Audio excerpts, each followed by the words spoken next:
Новопокровкадагы бала бакча анан тиги Nooruz айылындагы тиги ысык ата айыл өкмөтүндө столбаларды коюп аттым эле. Мен өзүм эсебимен алып барып берип, ошону коюп койгулачы деп сурансам, вице-премьердин поручениясы деп мына мага Север Электродан договор алып келиптир. 61 000 сомго 27 столбаны коюп беребиз депчи. Бул биздин иш эмес депчи. Менин деле ишим эмес. Столбаларды сатып алып коюш. Мен депутатмын, мен мыйзам жазышым керек. Бирок мен сендебей, бөлбөй. Президент айткандай 80% эл мени колдойт деген, ошол президентти колдогон эл ошо жерде. Мен ошолорго алып барып коюп атам. Өзүмдүн эсебимен.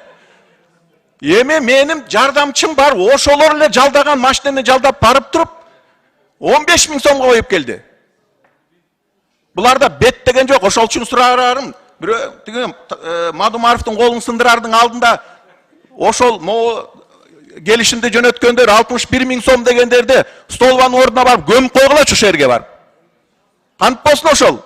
Эми акчасы жок суранып атты да элдер. 15 000 сомдук жумушту 61 000 сом деп кайсы беттер менен жазатып атат эми. Жана ошол үчүн айтып коет элем.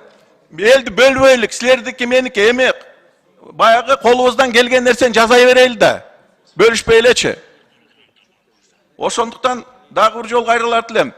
Дагы калганы бир 70 столу бар. Баарын сатып алып барып берем ордуна. Кран эле берип койсунчу Север Электро. Кран.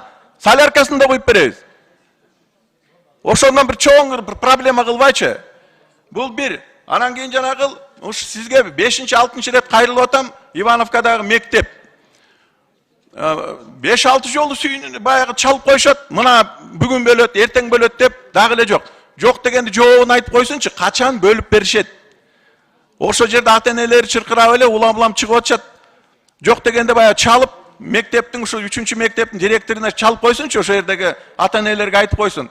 Эртең болобу, бир айдан кийин болобу, бир жумадан кийин болобу, ошол анан дагы баягы айтып өткөн ошол мектеп мен баягы айтпаймынбы, мамлекеттен 14 миллион сом ошол роддомду салганга бөлүнүптүр. Ошону мен өзүмдүн эсебимен полный салып берем, под ключ салып берем. Ал президенттин номер 1